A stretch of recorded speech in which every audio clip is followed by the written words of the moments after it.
Let us chant Namo Tassa before the start of the session. Namo Tassa Bhagavato Arahato Samma Sambuddhassa. Namo Tassa Bhagavato Arahato Samma Sambuddhassa. Namo Tassa Bhagavato Arahato Samma Sambuddhassa.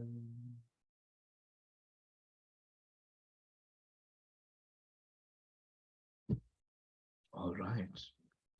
So we are continuing from our exploration of Papanca. Today, we covered a very interesting account of what Papanca is, where it works in our last session. And we came into, or we crossed over into what is Manjana, right? What is Manjana? Illusions as well. So we'll be continuing on that ground today.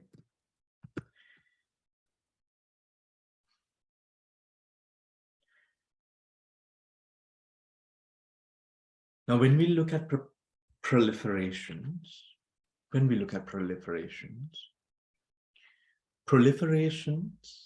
we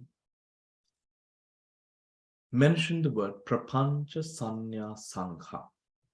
Papanca-saññā saṅkhā. Now, Papanca-saññā saṅkhā remains to be one of the most difficult aspects or terms within the canon to effectively come into a translation of. There have been many teachers, many learned teachers who've defined Papanca-saññā saṅkhā in so many different aspects and ways. So we will go into what Papanca is, what saññā is, what saṅkhā is separately today. But to sort of also to summarize upon or to build some foundation for today's class, let us look a little bit at Papanca itself, right? Papanca itself. Now, Papanca, as we ended with Manjana being illusions, right? Hallucinatory thought, Manjana. This Manjana, this term of illusionary, hallucinogenic thought, right, arises or comes or flows together with, of course, Papanca. Papanca at times is translated as conceptual proliferation, right? Now, when we divide, we always speak of Papanca as tanha ditthi mana, right? Now, I think we've misunderstood, we've misunderstood the classification, or that those three words that has been used. We always speak of, okay, Papanca is of three types, tanha, ditthi, mana, isn't it? That's often how we hear it, right? But really, Papanca itself is tanha, Papanca itself is ditthi, Papanca itself is mana, right? Papanca itself. Papanca, if we actually say Papanca is divided into three categories, it is categorically incorrect. Categorically incorrect. Papanca itself is tanha, Papanca itself is ditthi, Papanca itself is mana. Right? Hence, the proliferation, the conceptual proliferation, the explosion of concepts that happens, I'm using the word explosion of concepts, which happens through tanha, happens through ditti, happens through mana, connected, or which is latent within the consciousness. Right? Latent within the consciousness. As pratugjanas, if we at any point attempt or think that we might be able to operate without the prapanchas, we are sadly mistaken. We are not able to operate. It becomes almost impossible for a pratujjana to live disassociated by these aspects of tanha, ditti, mana. We will come to understand through the course of these teachings that the whole dukkha kanda mentioned within the Mahā dukkha kanda and the Chulla dukkha kanda sutra is a whole description of prapancha itself. It's a whole description of prapancha itself. The sanskaras that are created, punyabhisanskara, apunyabhisanskara, anenjabhisanskara itself, the sanskaras itself is a manifestation of prolific thought. And prolific, I'm using the term prolific through proliferation. It is a manifestation of prolific thought itself, sanskara. Right? And we will go deeper into it, or we will explain that deeper. Now, if you had any opportunity of going through the last session, right, and of course, based upon what we just spoken of right now, do you have any questions, anyone? Do you have any questions whatsoever? Was there any part of the teachings last week that were not so clear? Anyone? Bhante, yes. Can we say conceit, wrong view, and craving, they are the cause of papañca? No, we can't. You can't. We can't. We can't say. Tanha, ditti, mana is prapancha. Prapancha itself is tanha, ditti, mana. Okay, thank you, Bhante. Right? Yeah. It is tanha. We are going to go deeper into that today, right? How that happens. We're going to go deeper into that. But it is in itself prapancha. Thank you, Bhante. Now, also upon that question, based upon that question, if we say the word prapancha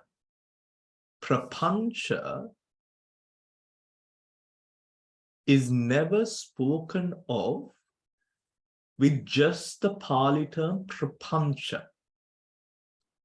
It is Papañca-saññā. Yes, Bhante. Yeah, Pudakinna. It is Papañca-saññā. Prapancha is never spoken of. We colloquially in speech, in talks, we just say prapancha, but it is actually Papañca-saññā. Right? It's Papañca-saññā. Yes, Devika.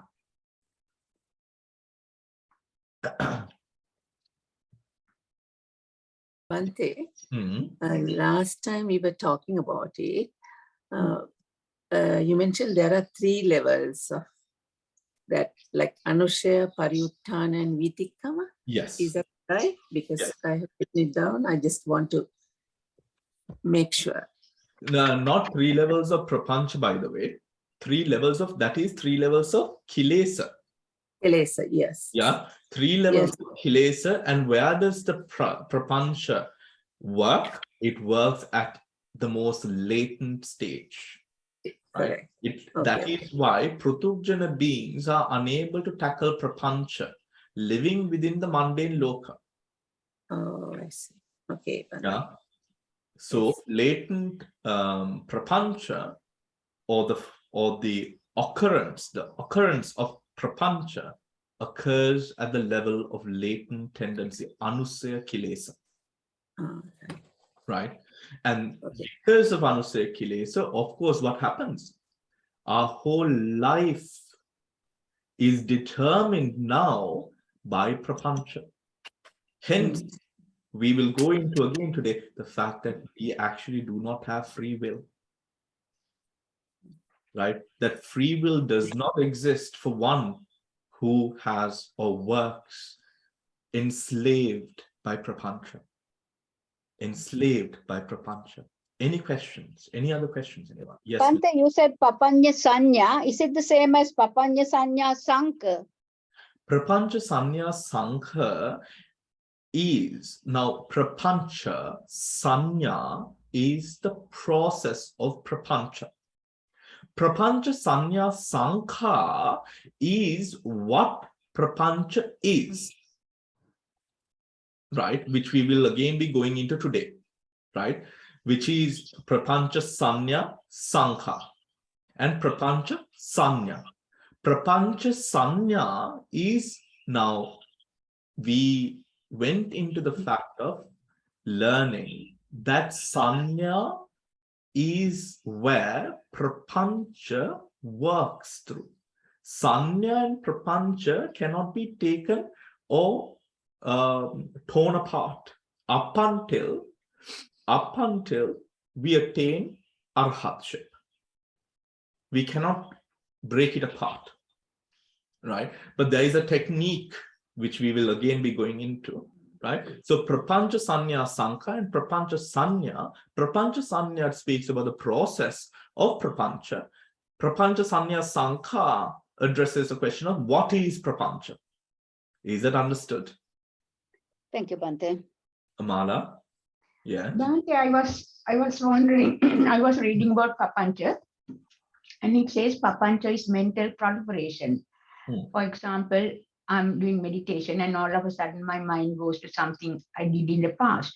It could be something wholesome, like a visit to Ruan Malaysia or something, where there's no tanha, ditthi and mana. So is Papanca always unwholesome, according to the books?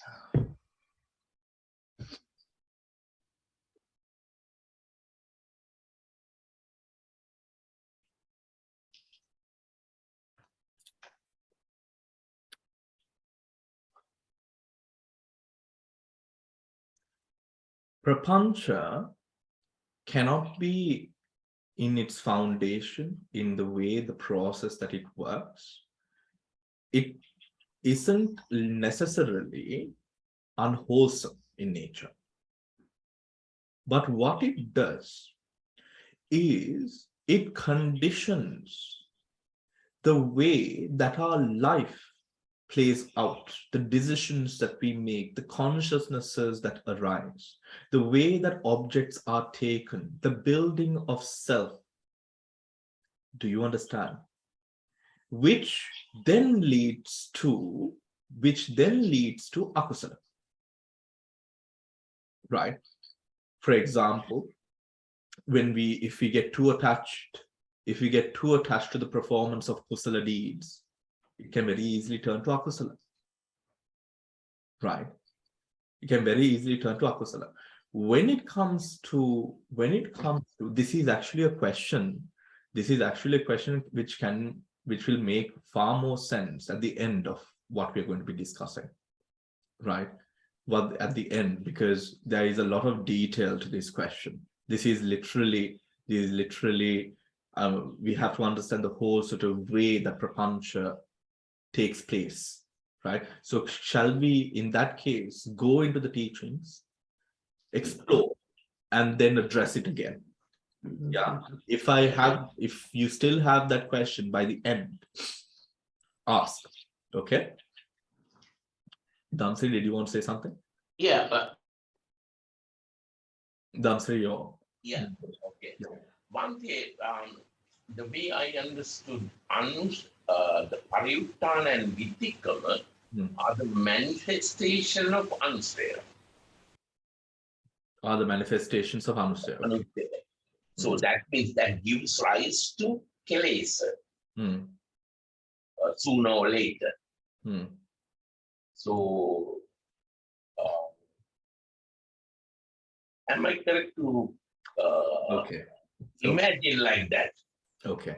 So when it comes to latent tendencies, as the word suggests, they are latent, right? If we are to take an example of a person who is asleep, right? The sleeping person is like the latent tendencies. The person has the potential to get up, but is yet asleep, right? When the conditions arise, what are the conditions? The alarm clock going off. Having fulfilled the need of sleep, you get up. The alarm clock going off, you get up. Someone coming to wake you up, you get up. Isn't it, everyone? Those are the conditions that presents itself. And when the conditions presents itself, there's a reactive process that takes place. That reactive process is Papanca.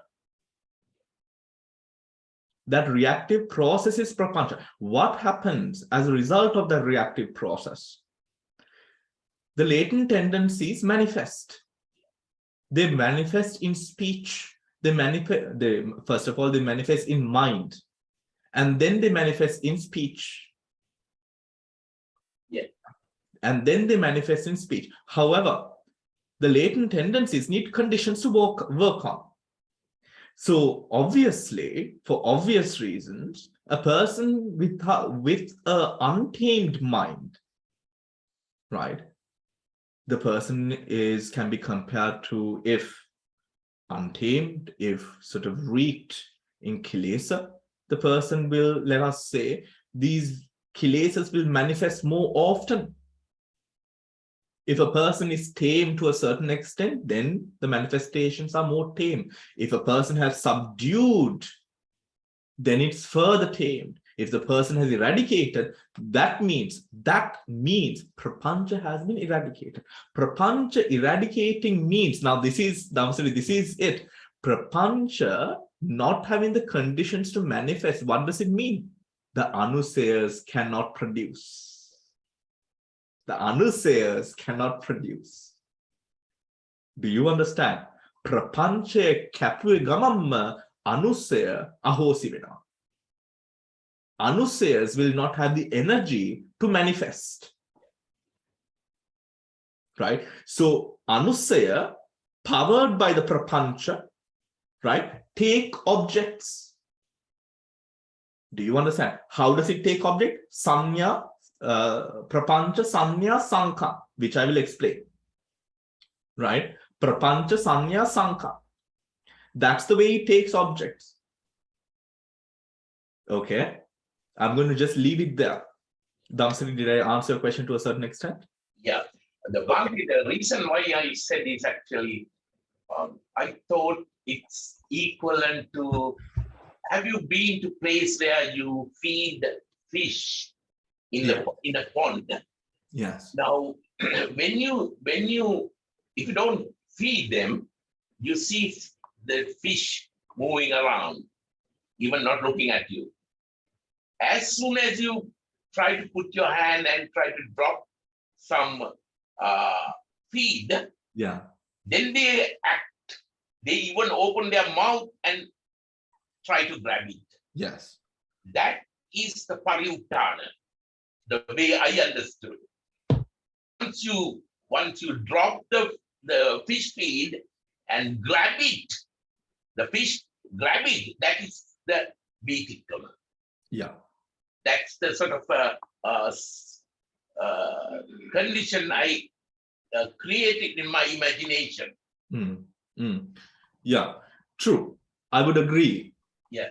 However, based upon the conditions. Yeah, based upon the condition. Yes. Based on the conditions. Right? Based on the conditions. We'll come to it a little bit more. Yeah. Right? Yes, still. Bhante, I was just wondering now, this whole question, is Papanca always unwholesome or not? The way I was like, comes to my mind is, why, it's just like when you say, why is a good thing a bad thing? Like, but because if there's tanha to a good thing, because it changes, then when it changes, then there's unhappiness. People ask, why is something that you're doing good? And it's because the nature of existence is that it is impermanent. So when it changes, it's going to change. So therefore, it's never permanent. That's why you get, even in sukha, you get dukkha. So like that, the thoughts that come to me is, the thing is, finally at the attention, you need bare attention. And also, you don't need this reactivity of proliferation. So if we are reacting with even wholesome thoughts, okay, we have done a good wholesome things, seeing the Buddha or anything, any good thing that we do, then if the mind is trained, if it's trained to proliferate, then when mind is weak and when you're not mindful, that process of reactivity will be there. So the mind is not always having good things. So when you have something bad, that nature of it to do that is still there, and it will proliferate. So therefore, I can see that is why that, even a good whole thing to practice. But the way we are training ourselves not to shorten samsara is to stop this thing, whether it's that thing or that thing, we don't want to do that, right? So therefore, I can see why at the end of this lesson, we realize that, actually the whole thing is to stop the saṅkhā. It's not whether it is the to gradually reduce it, because it is wholesome on. So where like the arahants, they say that when anything, they don't get moved like this way or that way, their minds have gone into. Therefore, they are not regenerating, they are not grasping anything, they are not creating prapanca and answers. What is the question then? So is that at the end of this lesson, is that the way we are leading? Well, Dil, if you look at it this way, Yes. Now what you are doing right now, It's prapanca. yes. Yes. Because I'm using my mind. Yes. But in nature, if we are to categorize it kusala or akusala, Yes. what are you doing? Again, prapanca. You're having what is it? What is it that you are in a Dhamma class? Yes. You're trying to understand the Dhamma. Yes. Right? You are in a Dhamma class because you understand the value of whatever it is that we are studying here. Yes. Right? So it is a trihetuka jnana sampyutta chitta that is arising, sobana. Right? One of the highest out of all of the beautiful chittas, right? With knowledge. Now it's a kusala. However, it's prapanca. That is what we are going to learn today. Okay. Okay. Thank you. Very clear. Yeah. Any more questions, anyone? Okay. Now So we need mindfulness to eradicate papañca. Is that? I will tell you what you exactly need in a bit.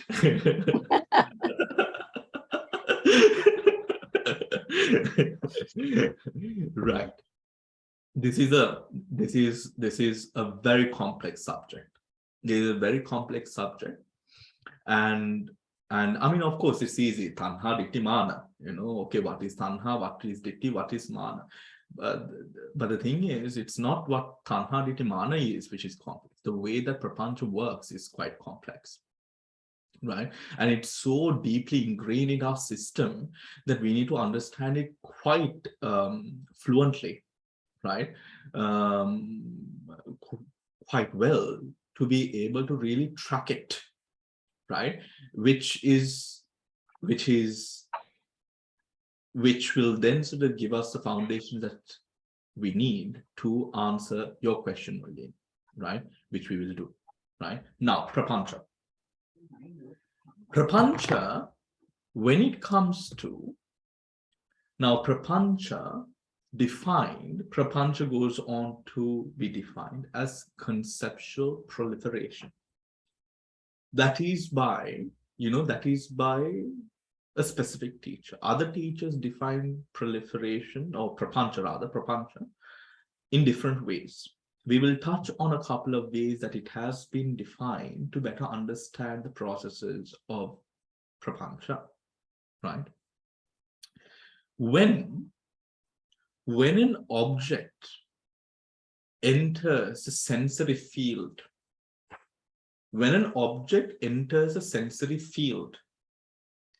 right, the whirling a Pruthujjana person's imagination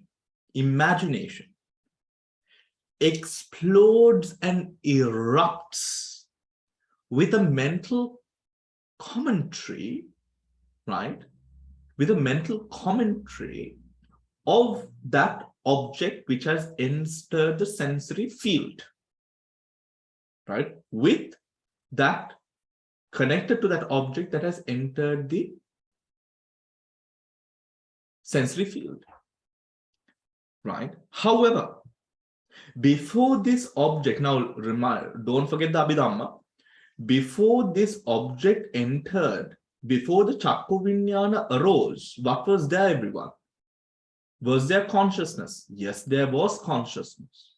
So what happens there?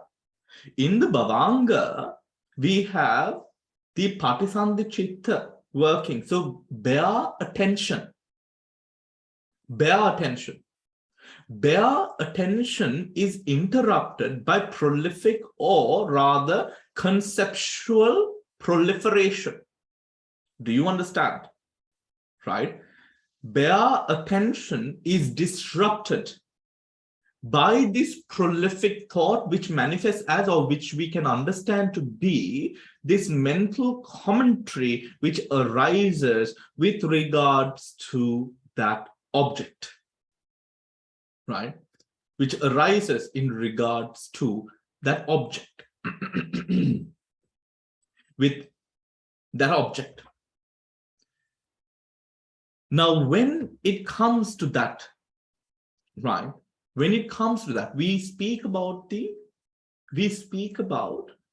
5 aggregates of clinging. Rupa, Vedana, Saññā, Sanskara, Viññāna. The 5 aggregates of clinging. Now, when the 5 aggregates converts to the 5 aggregates of clinging, at what point? When we take whatever or whichever parts of the 5 aggregates as me, myself, and I, right? We take an object, right? We take an object. This object, right? This object is perceived by an individual, right? An individual. I'm saying individual, let me correct myself. This object is perceived. When the prapanca arises, this object that is perceived, right, is now perceived through the scope of me, myself, and I, Atma-saññā. This Atma-saññā in specific places, right? This Atma-saññā is a saññā vipallasa. A saññā vipallasa.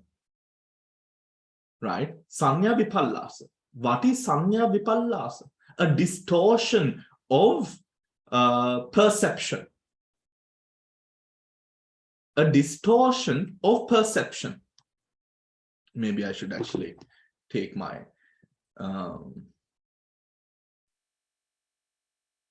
okay. The object is perceived through saññā vipallasa. Now, right? What is a saññā vipallasa? Why do we call it a saññā vipallasa? A vipallasa is a wrong saññā, right? A illusionary saññā, right? A distortion of saññā. Right? Now the saññā, if we look at saññā, saññā is perception. What are we percepting? If we are talking about a chakku, rupa, or a rupa, we must be able to see the rupa. But what do we actually see? We see what is determined as pleasurable, not pleasurable, or bored, neutral, by the prapanca. By the prapanca. Right? Now, for example, we see a person. This person is not known to us. Right? You walk grocery shopping, or you go somewhere, you walk by a person, a walker by, you do not know this person, is not particularly of interest to you. What happens? Because you do not know that person, what happens? You don't take any notice. Right? What is that? Neutral. Now you know this person. You take interest. But you do not like this person. Right? So now what happens? You act or react in the way that you would because you do not like that person. Where did that dislike occur? Because something has happened in the past. That is Papanca. Where now you like this person. So now your actions and your reactions are determined by this like that you have. Where did that like occur? In the past. What do arahants not do? Determine their present over the past. Right? I mean, I was getting ready for this class since like 3 o'clock, right? So I was going through all of these sort of texts and documents and blah, blah, blah, right? And at one point I was like, gosh, I'm so glad I converted.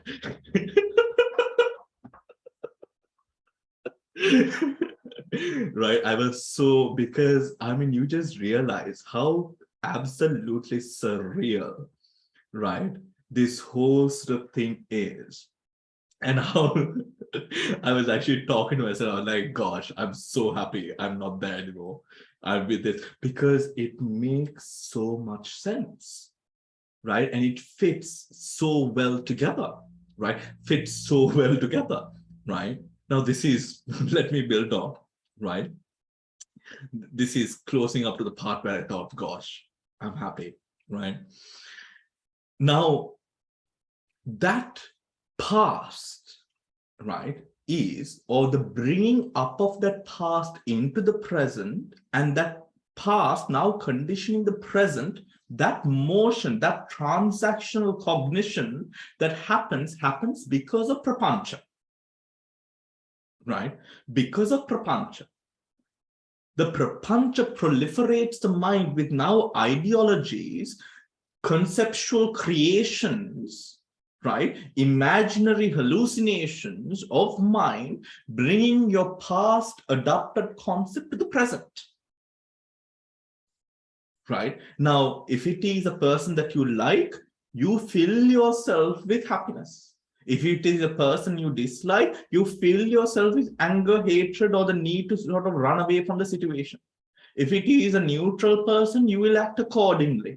Now see, this is why we lack free will. Because our will, or what our actions are in the next moment or in this present moment, was determined by what? The Papanca that was instated. Where does that Papanca, what does that Papanca do? Base our lives upon the past. Base our life upon the past. Right? Which is exactly what makes an arahant a harahant. Right? Does not base one's present upon the past. Important, even for a mundane life lesson, important lesson, right? Where is this past or that information created is then the question. It is created through saññā vipallasa, a distorted, a perverted perception of what perception through which you take the object. Whether the object be rupa, shabda, gandha, rasa, oja, rasa, pottabha, whatever it is, the saññā takes the object wrong. The saññā takes the object wrong, right? So even when we now learn, right, as we are now learning Dhamma, even that thought, I learned something new, is connected to Papanca. Is connected because, but look at that, I learned something new, right? That is a distortion. The fact that you learn something new, again, what? Adding on to the saṅkhā. Adding on to saṅkhā, lengthening samsara. Lengthening the sanskar, creating sanskaras that lengthen samsara. Is that understood, everyone? Right? It is through those self-centered conceivings that we create what? The Pancha Upadana Skandha, the 5 aggregates of clinging. Is that clear? Right? 5 aggregates of clinging. Now, when we look at Saññā Vipallasa is a perverted perception. Why? How is it perverted? How is it distorted? Because it assumes something to be what it is not. That is the basis that the Saññā becomes Saññā Vipallasa. Right? What is it? We assume permanence in the impermanent. We assume pleasure and beauty in what is not so. We assume self in that which inherently does not have a self. Do you understand? That is where we go wrong. Right? That is where we go wrong.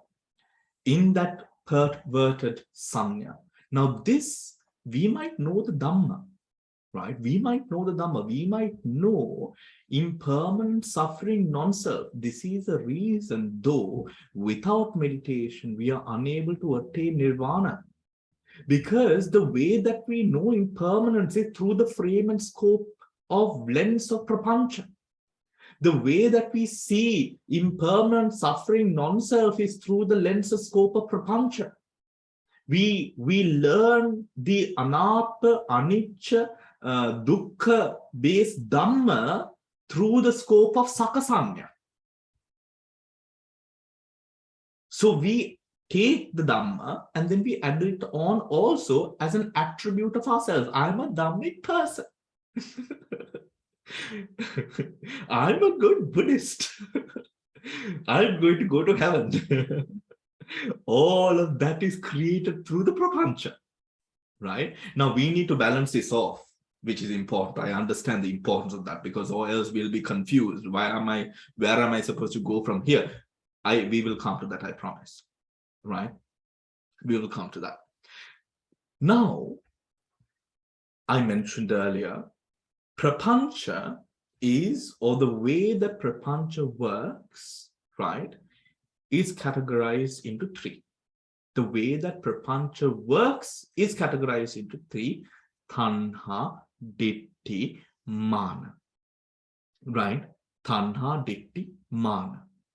Now, the way that tanha, ditthi, mana, what are the 3 manyanas, everyone? What are the 3 manyanas? Tanha, ditthi, mana. It's craving, wrong way and conceit. Right. Tanha, ditthi, mana. Craving, tanha manyana, ditthi manyana, mana manyana.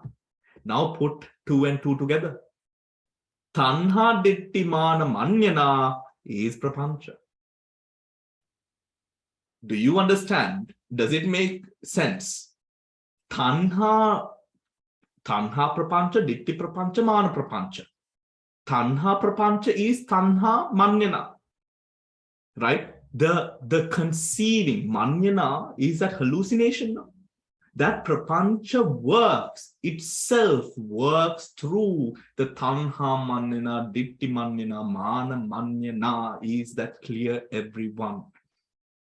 Right? Is that clear? Now,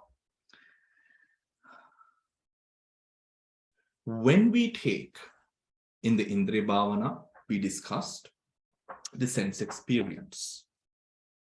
Right? Now, is it clear to here? Is it clear? Any questions? Yes, Mala. Bhante, when you say saṅkhā, saṅkhā is like sakkaya, is it? Like self. Okay, thank you. Saṅkhā is sakkaya ditthi. Okay. Yeah. Yeah. Yes, Samantha. Hi, Bhante. Just a quick question. What's I always get confused with this the 3 tanha, ditthi, mana with greed, hatred, delusion. Those three. Yeah, no, greed, hatred, delusion are the three roots, right? Tanha, ditthi, mana are the three ways that mental proliferation happens. Tanha, greed, ditthi, wrong view, and mana, conceit. The before, which you mentioned, lobha dosa moha, is lobha dosa moha. Right? Lobha dosa moha. Lobha dosa moha, we will connect it in today's class as well. Lobha dosa moha are the roots of consciousness. Right? Root. Yeah. But these roots need conditions to arise. Right? These roots need, thank you, Samantha. These three roots, Samantha doesn't know why I'm thanking her. These three roots, tanha, lobha, dosa, moha, right, need a condition to arise, right? Yeah. Where does that now, now let us take lobha, greed, right? You see a specific thing and you arouse lobha for it, greed for it, right? You like it, it's pleasant, you know you like it, right?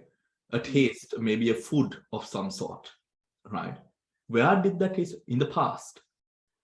Who brings the past to the present and creates a condition required to now cling on to that? The Papanca. The tanha. The tanha. The tanha prapancha. But we are let's not divide it into tanha ditthimana, but that's a tanha prapancha, yes. Right? But that's a prapancha. The prapancha drags that memory or whatever experiences you have in the past, brings more weight into the present object, value adds to the present object. And because now with that value addition that is brought in, what happens? You cling harder, you fall harder, you hate harder. Do you understand? That's the difference. Lobha dosa moha, we know, Samantha, lobha dosa moha, alobha, adosa, amoha. The three good and the three bad roots arise with what? The consciousness, rooted consciousnesses. Those rooted consciousnesses arise in this moment, cognizing elements and aspects of the external world and the internal world. Understood? Yeah. So external object and manarammana, mind-based running, right? These consciousness arises, it doesn't arise in the past, it arises in the present. This present arising of consciousness is proliferated, supported, right? Through what? The prapanca. Do you understand?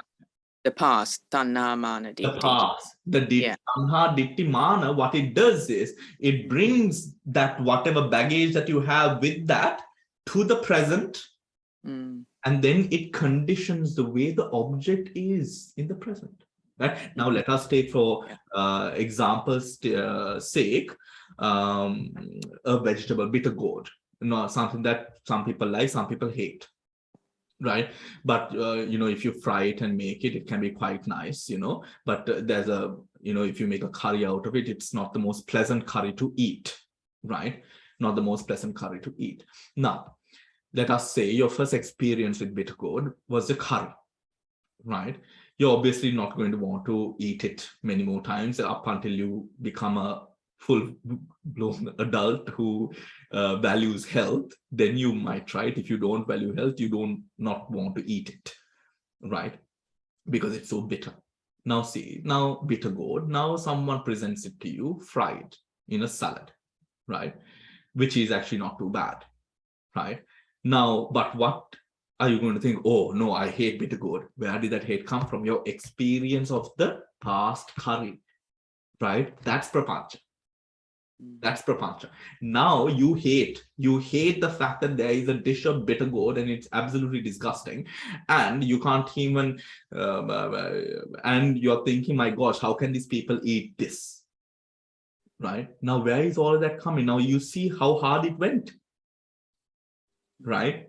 You even imagined, how can these people eat this, right? How that weight that came was added from where? The prapanca. The prapanca.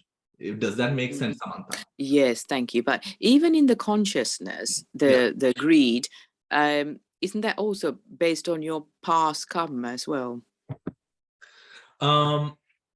Past karma could affect temperament. Past karma could affect life standard situation. Past karma could affect a lot of things, which then can condition the mind. Right? But past karma affects maybe your faculties, your physical faculties, right? And through condition, it can create present conditions. For example, past karma through temperament could bring about certain sort of habitual tendencies.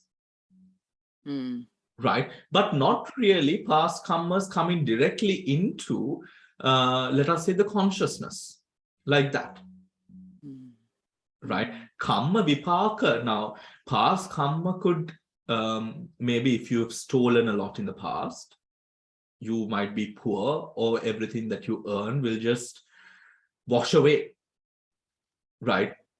You might not be able to preserve wealth. Right?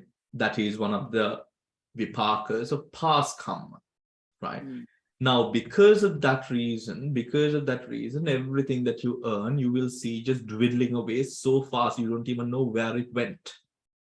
Right? Now, what happens? Obviously, as a person, you're affected by it. Your life quality and standard is affected by it. Right? Now, that karma affects your environment. Right? Affects your environment. And because of that environment, or what is happening in your life, because of that karma, what happens then? You harbor minds where you think, oh, I'm not a very lucky person, let us say. Right? Or whatever thoughts, I am not very good with money. Now, that happened because of past karma. Right? But that environment or what you are going through in life can be affected by past karma, and because of what you're going through in life, you can now be affected by it mentally, right? Or even physically, if you are unable to buy sort of healthy, sort of good, high nutritious foods, you can be physically affected as well.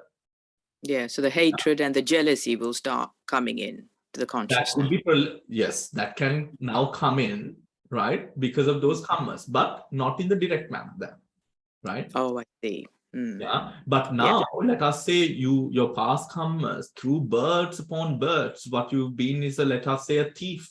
There is a high potential that in this birth too you will be a thief. Why? Because that's your mental temperament. Yeah. You understand? Does that make sense? Yeah. Right? Yes. We're not talking with regards to karma in this lesson. Lovely. Thank you, Bhante. Yeah, thank you. Now,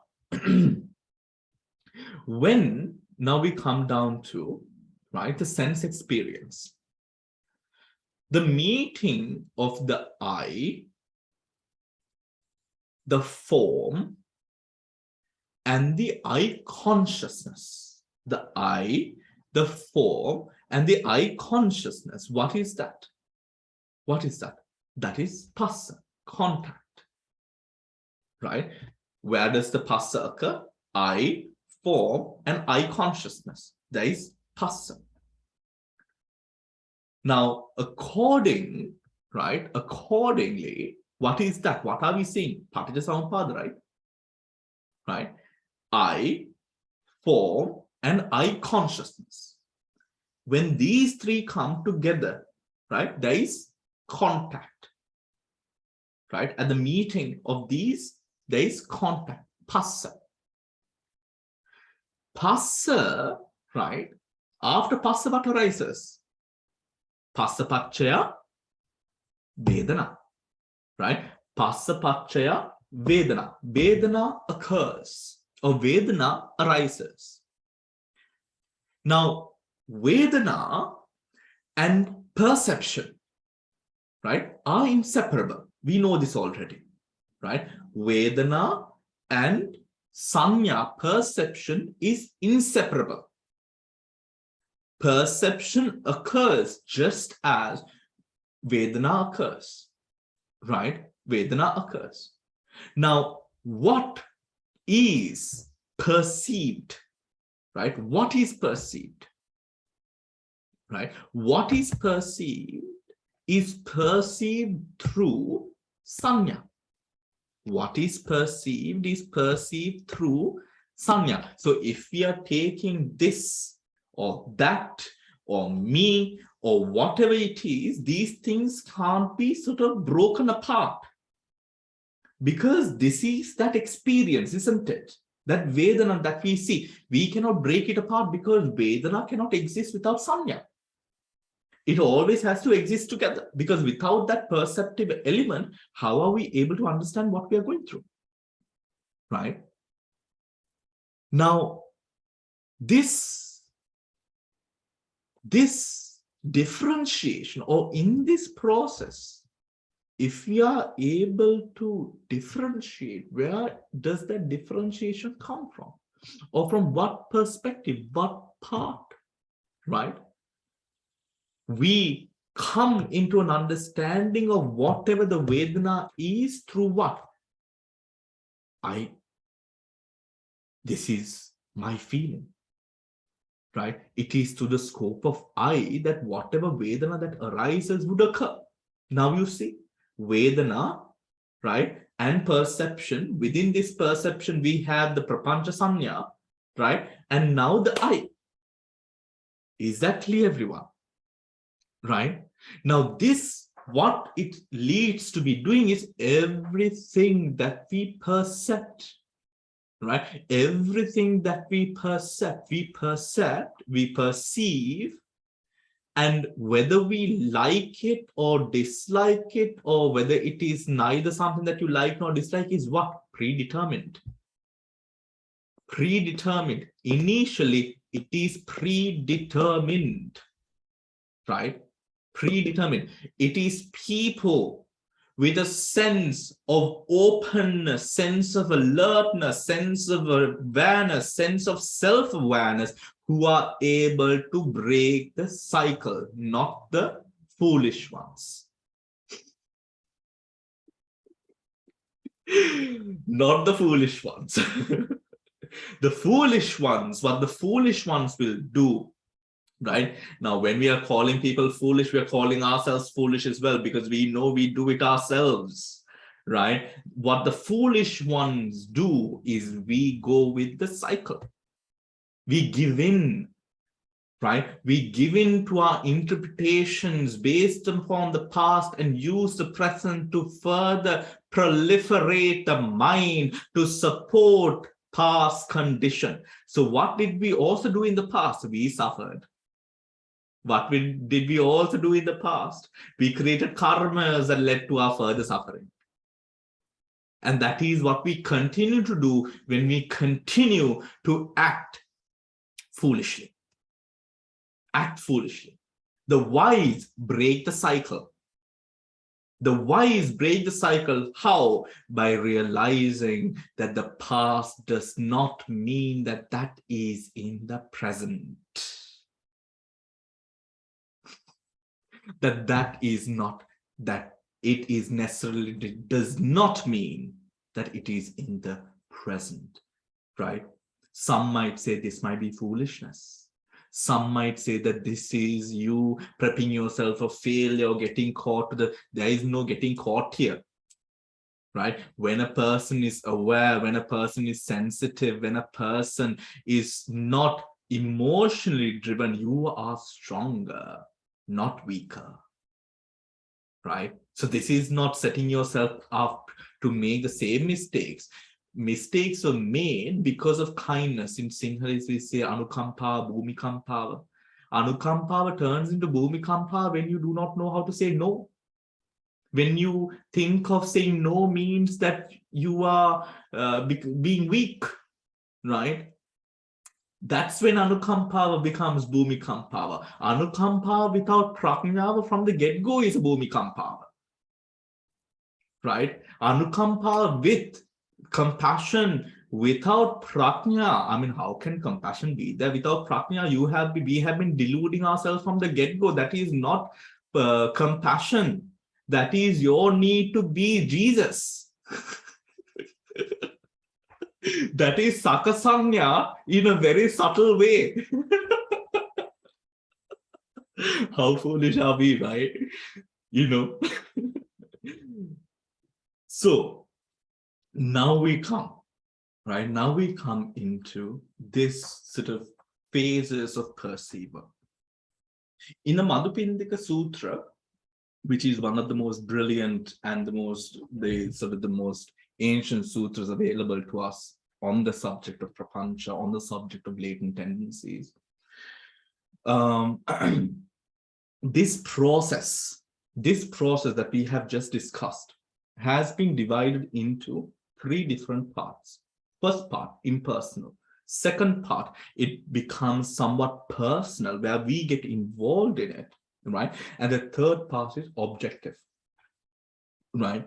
So the impersonal phase, right? The impersonal phase, the personal phase, and of course the objective subject, right? Objective subject. Now, the impersonal phase stops, right? It ends with Vedana. And then from the Vedana, when the Vedana arises, when the perception arises, this is when whatever that we experience is now a part of me, isn't it? Whatever that was experienced becomes a part of me. From where? Vedana. When we get a taste of what we are experiencing, that taste will always be felt through the saṅkhā. The saṅkhā is sakkaya ditthi, right? That's saṅkhā. We create this, right? This saṅkhā, when the saṅkhā arises, when the perception arises together with the Papanca, what happens? It becomes personal now, right? It becomes personal. Personal always goes up until mental proliferation, the Papanca, right? So from Vedana up until the process, the mind proliferates. Proliferating on data, past experiences, what do I want, all of these things, right? Now, this proliferation, they call it an explosion, not because it's a calm process. No, it completely baffles the mind, completely saturates the mind, completely, literally explodes with so many thought processes running that you forget sometimes where you are as well. It explodes in your mind, right? With all of these data thing about this object, about this person, all of these things. And what then happens? The objective part happens. Now, this objective part is pretty interesting, right? This objective part is pretty interesting because the initial object, which is whatever you saw, right? Whatever you saw was impersonal, right? It went through the process, became personal. When it comes to the objective phase, now this is not the object. This is not the object. This becomes a subject. Do you understand? Because it becomes a subject. What happens when it becomes a subject? This becomes my world. Do you understand? That for me was wow, right? First of all, it was an external object. And then we went through the proliferating process, which was the personal process. Now that personal process converts this object into the subject. When this becomes a subject, all our wisdom, all our compassion, all those good or bad qualities, everything goes on the drain. Now you will want to hold on to this, the subject. Do you understand? When something becomes subject, which in Pali or in grammar is a nominative case, right? The nominative is principle. Nominative is principle. What does that mean? Means this becomes life. Do you understand? Right? Now your life, in that case, because of that temperament, because of the Papanca, was preconditioned. That was like the moment I was like, oh, good, good that I converted. Right? Because I mean, where else do you get that? I mean, when you realize that that object, that conversion, right? And it happens through what? It happens through Papanca. It happens through Papanca. Right? It happens through Papanca. Now we come into, right? Now there must be a way that takes us out of this. We are not there yet, but we are touching on it, right? We are not at the end, we are touching on it.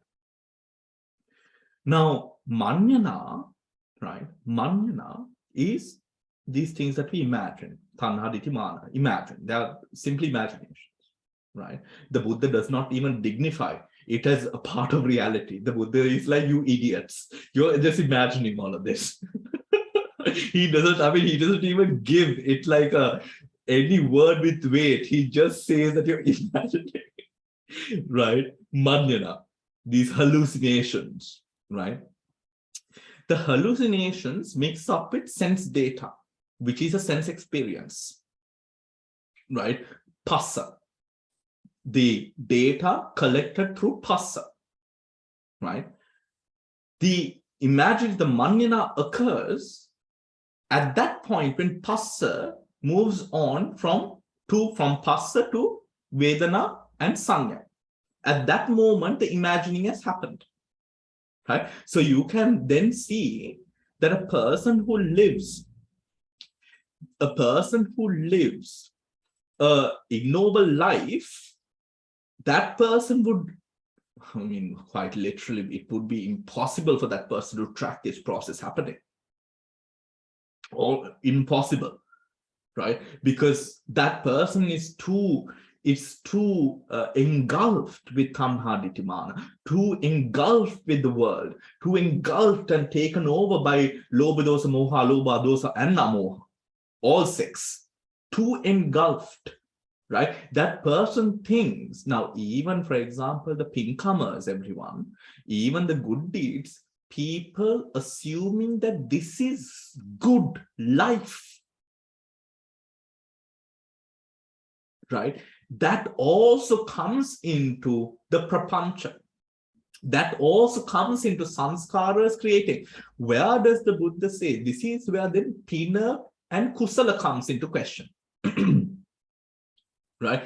Pina and kusala. Pina being if I haven't mixed it up, pina being things that support this life, your mundane life, and kusala being that which supports your supramundane journeys, right? This is where that division comes into play. Why? Because if a person can do a good deed, any good deed, this is not to differentiate between what the deed is, any good deed. The person can do a good deed that will create, if it is done as a sense of good deed, that is going to create what we call pina, a good merit. This merit is going to support you in this life and in the next, or lives to follow. The kusala is different. Kusala is far more stronger. Why? Jnana sampayutta. But not just Jnana Sampayutta. Jnana Sampayutta focused on supramundane, lokottara magga. That kusala, what that kusala helps is, that kusala helps to what? How do you attain nirvana? Suppression and the destruction of kilesas, hindrances, right? Your mind being now molded to what? To do what we are talking about, to mold ourselves into a position where we have the ability of mind, the strength of mind, the sharpness of mind, the awareness of mind to not get caught. To not get caught to what? Tanha, ditthi, mana. Basically, to these hallucinations, imaginary aspects of the world, of samsara. Does that make sense, everyone? Yeah? Does that make sense? Right? When they do, what happens? they slip into the word that he uses, unreality. That which is not real. They live in a place that is all based of imagination. Based of imagination. Right? Based of imagination. I mean, this can so very well happen. We just need to look at finance for this. We need to look at markets and industries. These are all creations, right? Concepts. If you even look at the metaverse, the digital world, these are all concepts created. But what has happened now? We have given it so much value that our physical life on earth is now, if it does not have value in the digital world, it has become so much so that our physical world is not valuable. Why? We've given in so much. It is as much as we draw it. So that is a more modern approach of seeing it. But in a more sort of, in a more traditional approach, we think our jobs define us, or our jobs gives us value, that our degrees is what denotes us as important or good people or good families or all of these things. When the Buddha says, Kammuna vasalo hoti, kammuna hoti brahmano, isn't it? Najajja vasalo hoti, najajja hoti brahmano, kammuna vasalo hoti, kammuna hoti brahmano. It is in those actions that we are determined to be good or bad, right? Good or bad. Now, any questions? Can we move on? Yes? Okay. Everyone, is that clear for everyone? Okay. Now, Papanca-saññā saṅkhā, right? Papanca-saññā saṅkhā. Now, Papanca-saññā saṅkhā, Papanca is proliferation. Saññā, conceptions, right? Conceptions. Now, this is one translation, okay? Not the ultimate translation. Proliferation of conceptions and perceptions, right? Proliferation of conceptions or perceptions, right? Now, Venerable Bodhi has translated it as, he has translated it as perceptions and notions tinged, T-I-N-G-E-D, by mental proliferation, right? Venerable Analayo has translated it as concoctions of proliferation and cognitions. Venerable Jnanananda, Analayo, concoctions of proliferation and cognitions. Jnanananda, Venerable Jnanananda, Venerable Jnanananda is Venerable Katakurunde Jnanananda, right? From Notion, he wrote a book which was very good on notions and reality and Concept and reality. Exactly, right. Venerable Jnanananda translates it as concepts characterized by mind's prolific tendency, right? Now you see, it is trying to gauge at a certain way that the prapanchas occur and happen, right? And how to sort of put it into a definition of sort, right? So let us look at Papanca-saññā and saṅkhā separately. There's another important translation which I forgot. Hold on. Series Walden's translation, which is series of proliferation apperceptions. Now that's a very interesting translation, right? Series of proliferation apperceptions. Now apperceptions would mean apperceptions, APP, right? Proliferation dash apperceptions. Series of proliferation apperceptions. So what apperception is a process of cognition, process of perception. That is what apperception means. Series of proliferation apperceptions. So the process of proliferation, or the proliferation process, right? The process of proliferation, right? Now, when it comes to, there is also this other one, the burst of knowing and imagining, which is just which is not a word-to-word translation, but anyways. Now, when it comes to Papanca-saññā saṅkhā, Papanca-saññā saṅkhā, of course, the Madhupindika Sutra is our most valuable sutra that we have to shed light on this subject, right? Which is commentaries and all of that, right? Now, mental proliferation, tanha ditthi mana, through which mental proliferation done through tanha ditthi mana, it has a very strong grip, as we now understand, has a very strong grip over the mind, and we follow it, right? Unconsciously. It being latent tendencies means just because you're not having a good, bad mentality at this moment, unwholesome mentality, but it's there, right? The potential is there. So it is latent. Unconsciously, mental proliferation tenaciously grips onto us, right? And what is even more insidious and scary about this process is it dictates the sense experience. It dictates the sense experience, right? Dictates the sense experience. So the more mana that we have, the more ego that we have, the more difficult it is going to break away from this dialogue, right? From this assumption or these concoctions of mind, because we are going to believe it so much more harder, grip it even more tighter, right? In having ego, what we are essentially doing is we are giving more importance to the past than the present.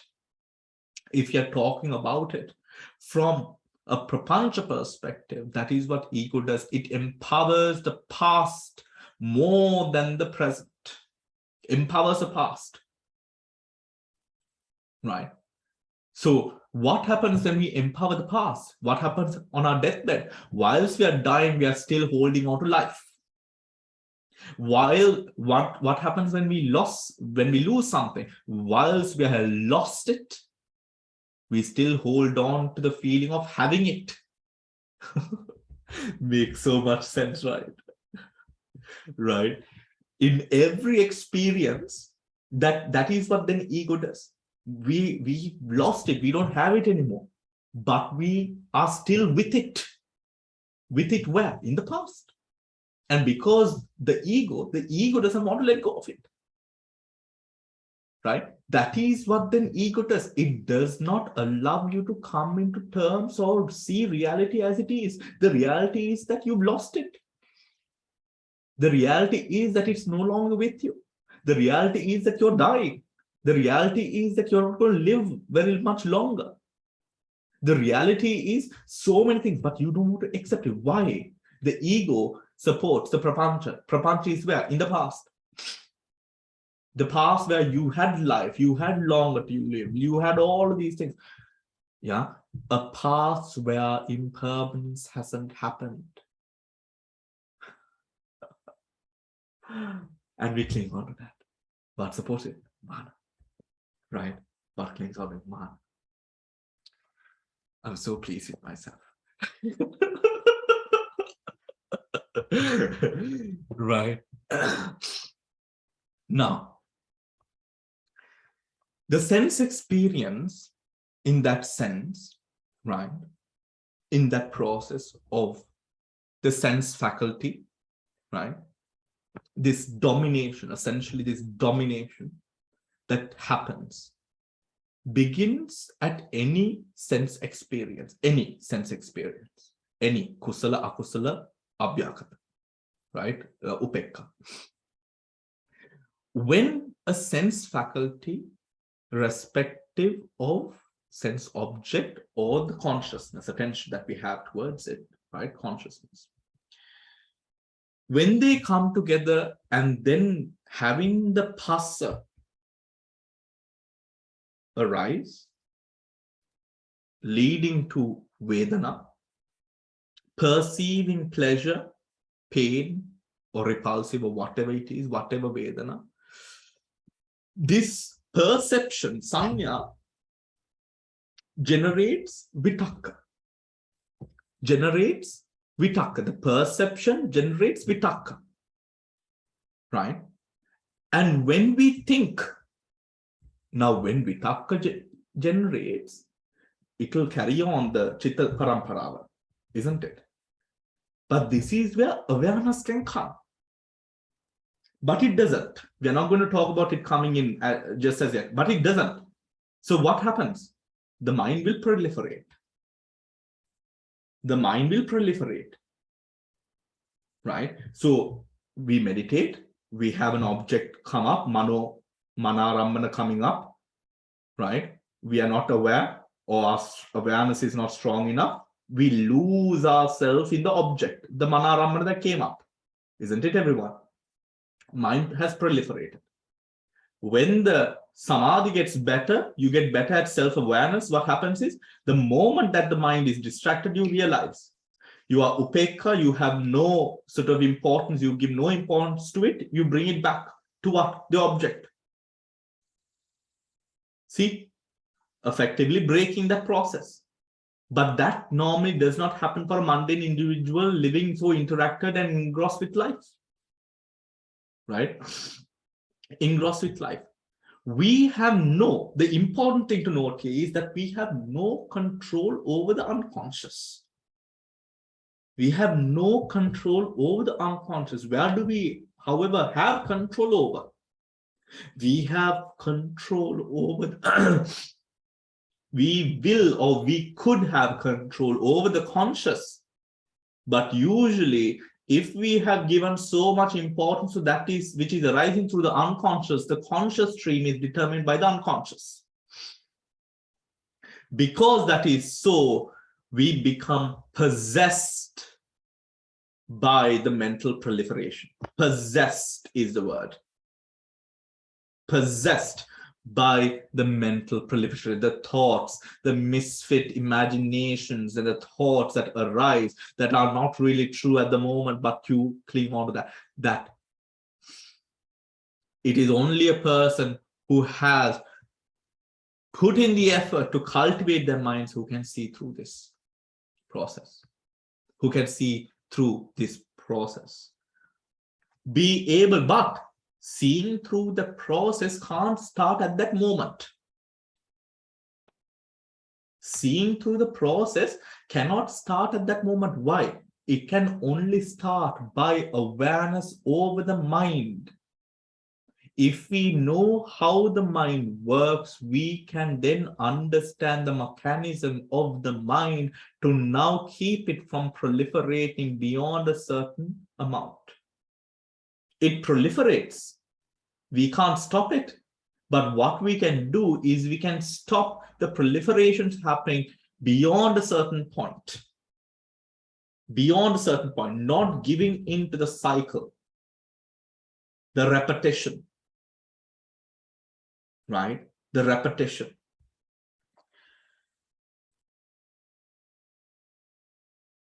Now, that is to understand that Papanca, mental proliferation, works hand in glove with sense experiences and how we sense things. Right? It works hand in glove with sense experience. Right? It is rooted in the unconscious mind, that is the latent tendencies, right? So that we are not aware of what is going on, right? Means that we are deprived of our free will. In fact, actually, we never had it in the first place. We never had it in the first place. right? And that is how the proliferation of mind works, right? That is not the end, but this is Papanca. Papanca-saññā saṅkhā, that is Papanca. Now, what is saññā? Is the next part. What is saññā?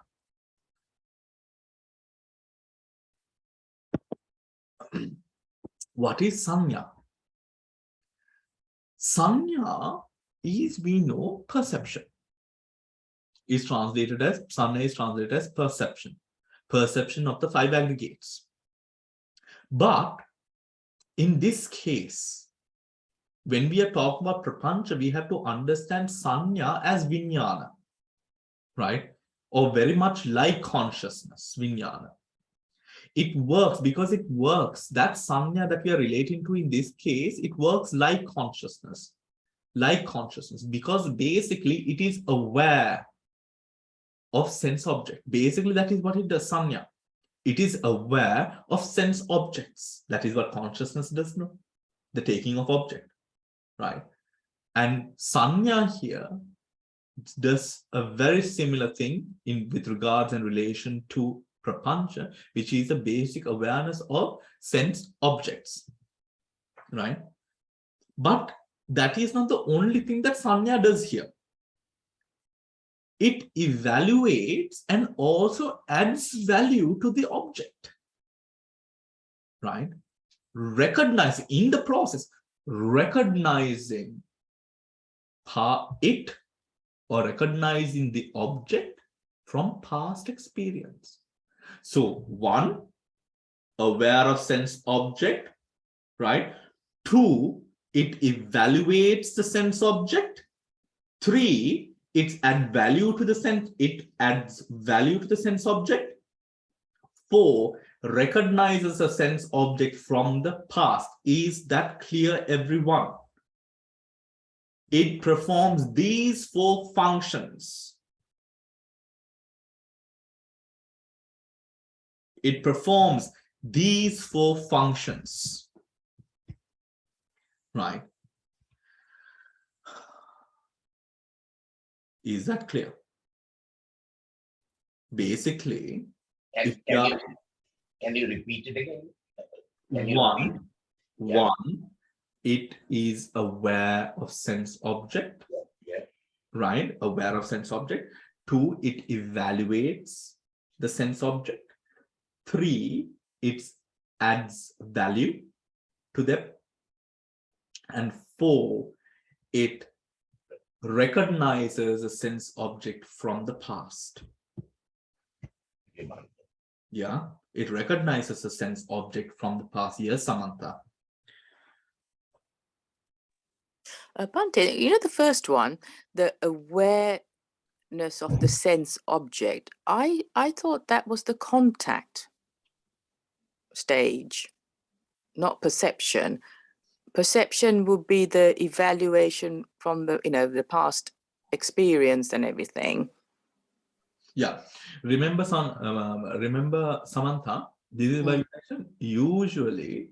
Now, saññā as the Pali term, we take saññā as a saññā in the Panchabhadana skandha, the 5 aggregates of clinging, or the 5 aggregates rather, right? When it comes to Papanca-saññā saṅkhā, right, we are talking about a process, isn't it? We are talking about the process of proliferation. When we are talking about that process of proliferation and the saññā in that process of proliferation, when it comes together with Papanca-saññā saṅkhā, we have to understand saññā's attributes similar to that of vijnāna, which takes the object usually. Right, consciousness basically. Yeah. Right, consciousness. Consciousness, we know, is responsible for the taking of object. Right, but here in the proliferation of mind, saññā, it acts as, now it's trying to negate a process. Don't confuse yourself. We are not talking about basically just the word perception. We are talking about a process of perceival that causes proliferation. Yes, I see what you're saying. Yeah, thanks. That is why we have to understand it as saññā. There's 4 of these functions, or 4 functions that support the proliferation process, which is taking of awareness over the sense object, evaluating the object, taking of the sense object, value, adds value to the sense object, and recognizing the sense object from past experiences. These, right, is done through this process, or through saññā in this process, to support this process. Is that clear? Yes, got it. Thank you. So, hence, we let things in that are familiar. We reject things that we do not like. Is that clear? Now you see your behaviors. Our behaviors are then sort of negated by that. And we wonder, oh, I don't like this, I don't like that. Yes, it's Papanca.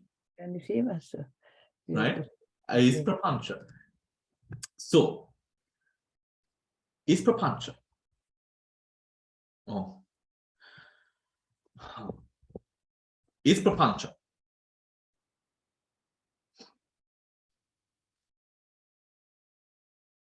It's 8:30.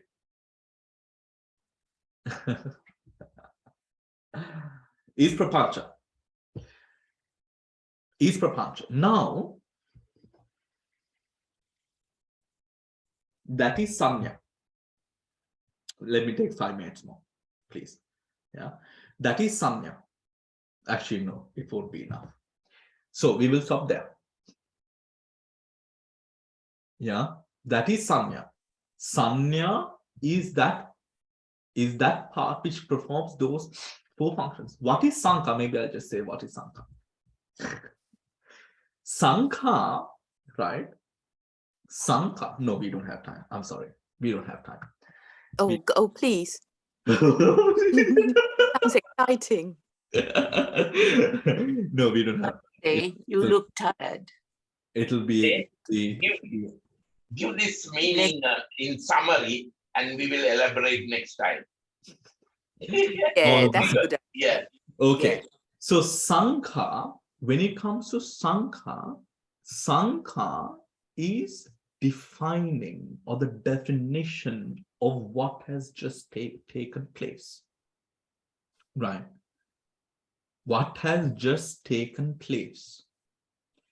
It is a construction, a conceptual construction of words which is given to that which has been experienced, right? That which has, so the experience is supported by external factors, no? The experience overlaps with mind. That is saṅkhā. The experience overlaps with mind. That is saṅkhā, right? That is saṅkhā. So here in saṅkhā, what is this? Perception, the sense experience overlapping with mind. Overlapping with mind.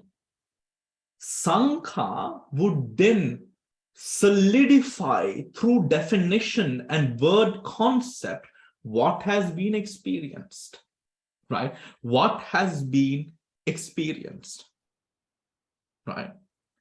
Now, what does this mean? I can't stop there. I have to go a little bit more. What does that mean? Whatever has been accumulated, that has been accumulated, built, right? We are attending to those perceptions we have been projecting and accumulating. Is that clear? Right? We are attending to those perceptions that we have been projecting and accumulating. Right? It has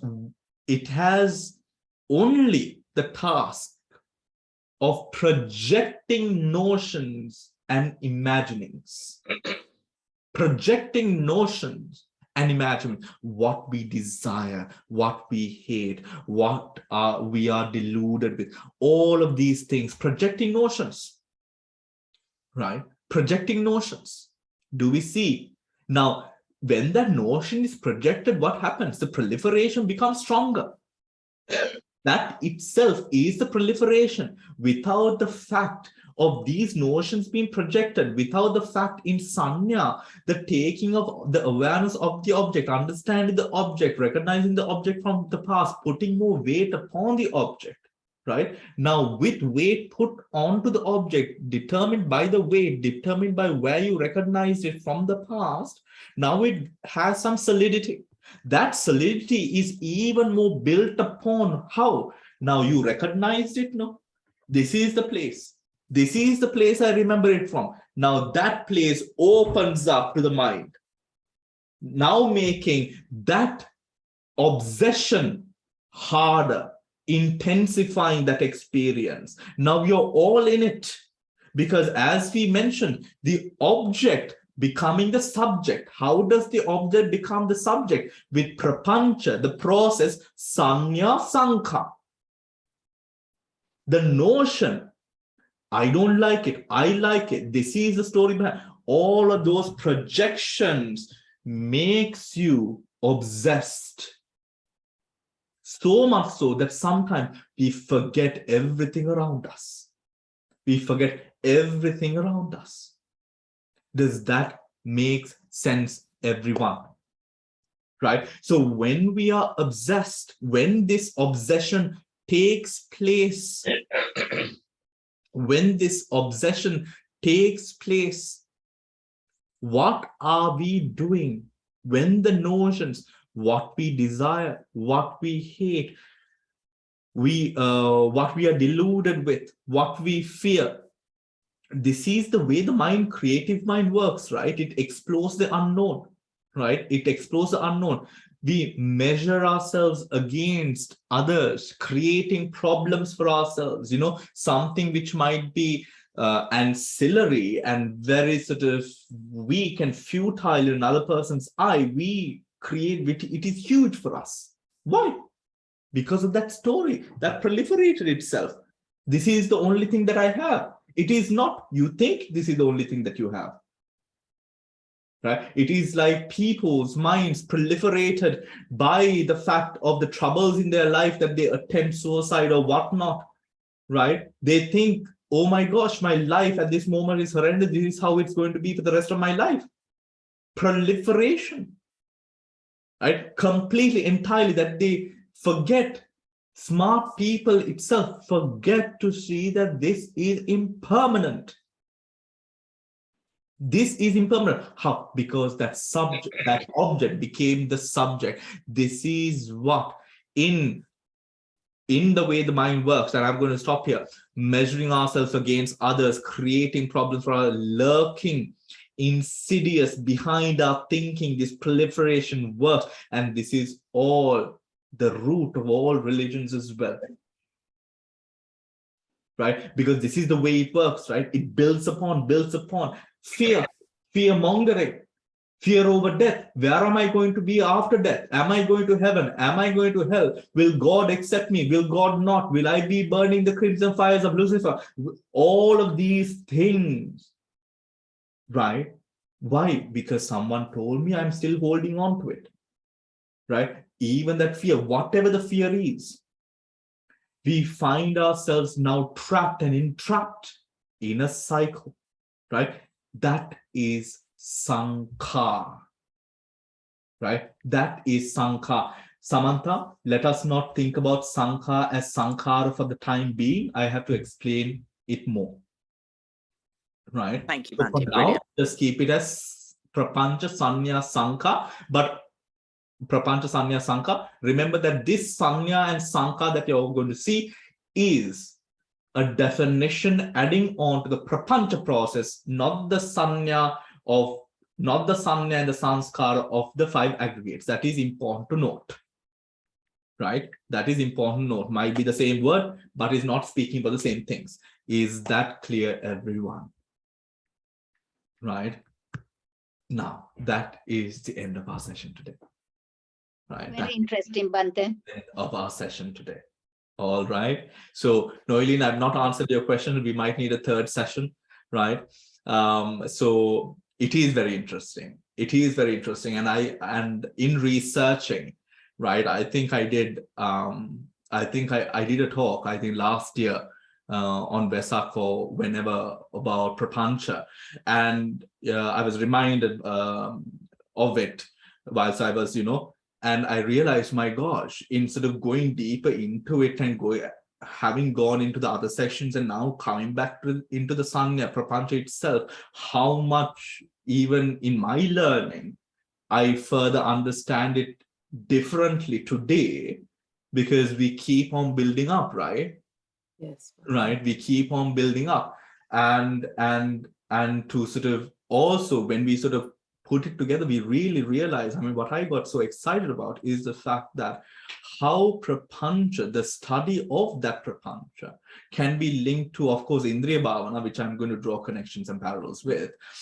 And moreover, the reason that we struggle with our practice, right? Why we find ourselves in this cycle, and how we have also in turn, in this capitalistic world and environment, being turned to now be the guinea pigs of society, all based on the fact that we are in this cycle, right? Caught up to greed, caught up to hatred, caught up.